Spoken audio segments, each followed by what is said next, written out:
Welcome to Marketplace Finds, where we show off some crazy and interesting cars for sale, judge what we think of the price, then order it in our tier list. Give me a hell yeah! This 1969 Chevy C30 rat rod looks like someone tried to build a truck, a doomsday machine, and a yard art project and somehow nailed all three. The exterior looks like it's survived every decade since the Cold War, with a hood that appears to have lost a fight to a combine harvester, headlights that resemble eyes, and a grille lined with teeth to match. The patina paint is classic and charming in that I've seen some things kind of way, with less rust than the junkyard parts welded to it. Out back, the bed's been replaced by a rear mounted radiator, a fuel tank OSHA would faint over, and about 500 pounds of scrap metal for good measure. It rides low on airbags, so at least you can air it up before driving over a speed bump's shadow. Under the hood sits a 454 big block that somehow looks rougher than the body, complete with a duct tape battery, two massive chains that are seemingly holding up the front end, and a firewall made entirely of license plates that even extends into the cab. Inside is poncho wrapped chaos, a floor tiled in old tags trying to hide the rust, and a chain link steering wheel that's probably both decorative and dangerous. The seller's asking $15,000, but let's be honest, this thing's true calling is a prop at a haunted junkyard because no one's going to pay close to that. From one Chevy van to the next, you never really know what you're going to get, and this Florida creation proves that sometimes you get a little bit of everything and a dash of swamp fever. What you're looking at is a lifted 1986 Chevy G24x4, or as I like to call it, the final boss of Florida man's automotive evolution. Sitting sky high on off-road tires, it's got an airbrushed alligator down the side, a medieval night mural on the back, and a paint job that looks like it survived both the Everglades and 3 hurricanes. Now let's talk about the real attraction, the interior. Open those doors and you're greeted by what can only be described as Florida's rainforest exhibit meets a 1970s shag palace. There's green carpet on every surface, ferns hanging from the ceiling, leopard print and furniture that looks like it was stolen from a motel and reupholstered in Bigfoot's chest hair. But wait, if you've ever wanted a van that comes preloaded with some friends because no one else will dare enter, it comes with a skeleton and octopus to boot. Make sure to like, comment and subscribe because turns out it helps the channel a lot. At the $20,000 asking price is a bold ask, but then again, how do you put a price on something that's part vehicle, part art piece and part cryptid habitat? Now this is how you do a proper van build. What you're looking at is a 1964 Ford Econoline that's been restored so beautifully it could make an orange creamsicle jealous. Every inch has been redone, the paint, chrome, interior, all to a level that says this van gets detailed more often than I shower. The paint's so glossy it could double as a traffic cone at sunset. It's done so well that if you even look at it with the coffee in your hand, the owner's going to jump you. Every piece of trim has been polished to perfection, and the Deuce series wheels tuck under those fenders like they were born there. Underneath the bright paint and throwback styling is a serious setup. A big block Ford 460 paired with a C6 automatic means this thing can move faster than your average muscle car if you can keep it pointing straight. Inside, it's a masterpiece of retro luxury. Orange and white seats up front, shag carpet thick enough to lose a phone in, and a custom built rear lounge setup that looks like it's ready for either a road trip or a 1978 prom after party. For the quality of the build, we're giving it the golden approval ribbon.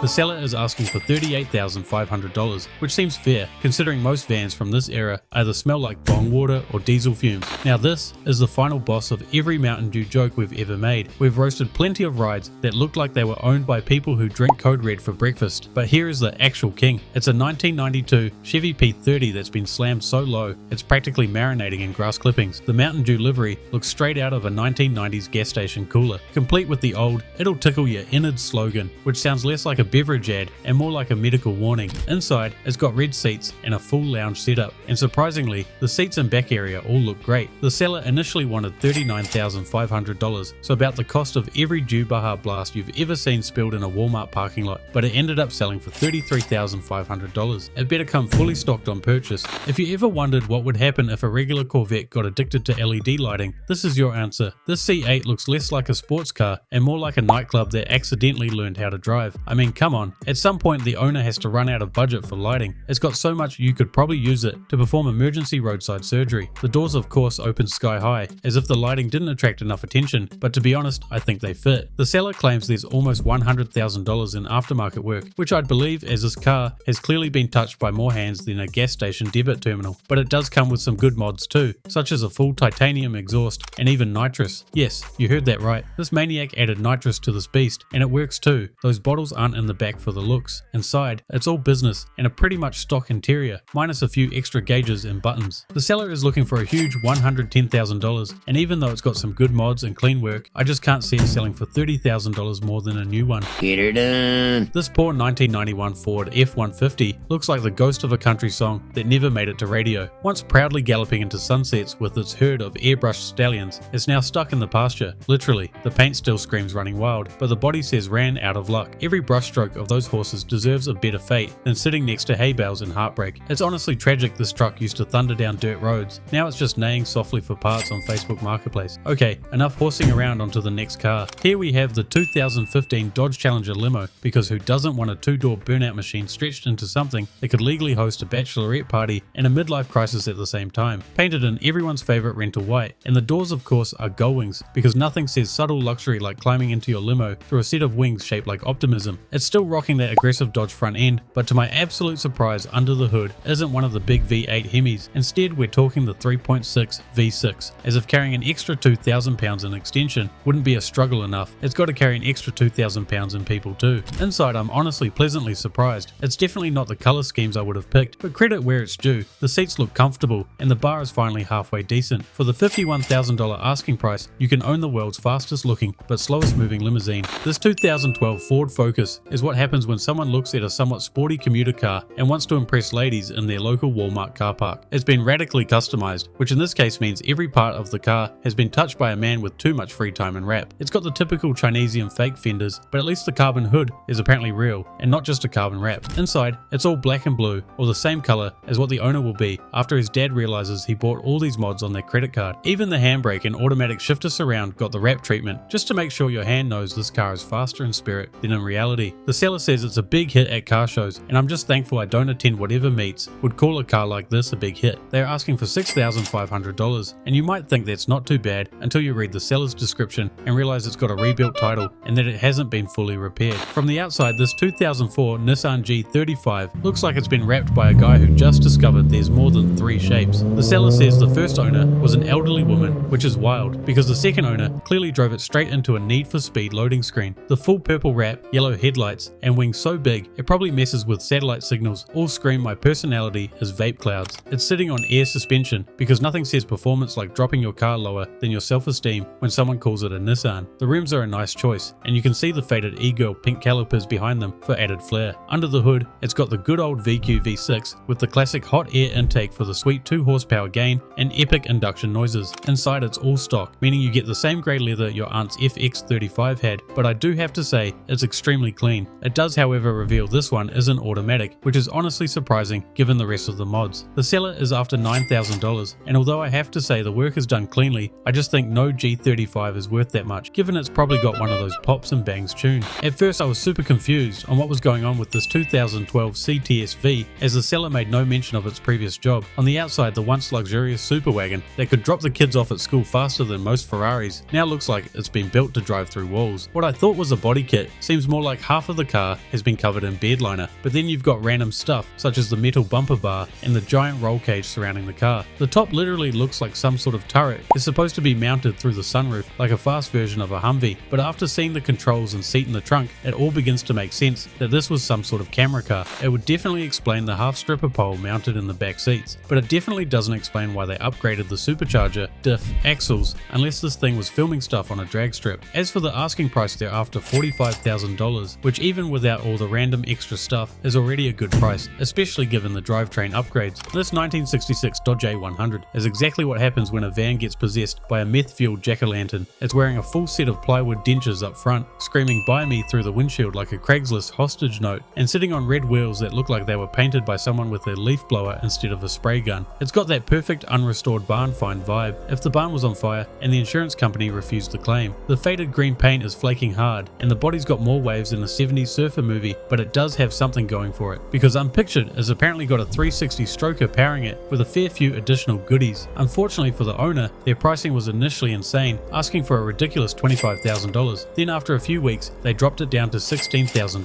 Unsurprisingly, it still didn't sell until the owner dropped it all the way down to $5,000. Now it's a reasonable price finally. You ever look at a vehicle and feel like it's apologizing just for existing? That's the 2006 Zap Xebra. It's all electric, has 3 wheels, and somehow 4 doors, meaning every time you climb inside, you're participating in a geometry mistake. Painted in what can only be described as expired bubblegum, this little trike car hybrid is one front collision away from turning into a keychain. The headlights are foggier than a vape convention, and the whole thing gives that trying to be cute, but actually a little threatening energy. Inside, you're treated to beige plastics and cloth seats that look like they were pulled from a 1994 bus stop, and the dashboard gives off the strong energy of a Windows XP control panel. Top speed 35 miles per hour. Range 30 to 40 miles, depending on how brave you feel about pushing it home. It was listed up for only $1,800 and has unfortunately already been snapped up by someone's grandma. This 1986 Chevy Astro has clearly been living on a steady diet of horsepower and nostalgia. Forget soccer practice. This thing looks like it bench presses Dodge Caravans for fun. There are only 2 exterior photos of this beast, and it reveals some thick Hoosier meats out back, a scoop that could swallow a family of pigeons, and the time capsule paint job. Under the hood and floorboards, it's rocking a freshly built 406, the dynoed at 460 horsepower, that's backed by a beefed up 700 R4 and a 9-inch rear Auburn limited slip diff, so she boogies alright. The interior photos quite frankly suck, but it does reveal a roll cage for protection. The owner is after $16,000, which I honestly thought was a bit high, but it's already been sold. This right here is the other G-Wagon, the one that doesn't show in rap videos or in Beverly Hills. It's a 1980 Mercedes-Benz 300 GD, also known as the poor man's G-Wagon, or more appropriate, the G-Wagon before it got soft. Most people don't even know these exist outside of the luxury models, and that's because this thing wasn't built for valet parking. It was built to invade somewhere with questionable borders. From the outside, it's got that classic brick on wheels look that only the Germans could design with a straight face. The camouflage paint is fading just enough to remind you this thing has seen more field duty than a John Deere. Still, there's something cool about it, because under the hood is a 5-cylinder diesel that makes around the same horsepower as a ride-on mower, but it'll run forever, probably even after the next nuclear winter. It's got a 5-speed manual transmission and solid axles front and rear, so while modern G-Wagons get parked at Whole Foods, this one's out there actually crawling through mud like it's 1980 and the Cold War never ended. Inside, luxury is replaced with functionality. You get olive green vinyl seats, a dashboard that looks borrowed from a U-Haul, and switches that make you question whether you're turning on the headlights or arming something. The seller wants $17,500 for it, which is wild, but these are pretty hard to get your hands on, and being able to tell your Tinder date you drive a G-Wagon is probably worth its weight in gold. That is, until she sees it. Here's how the final tier list ended up. Let us know what we got right, what we got wrong, if there's anything you'll change around.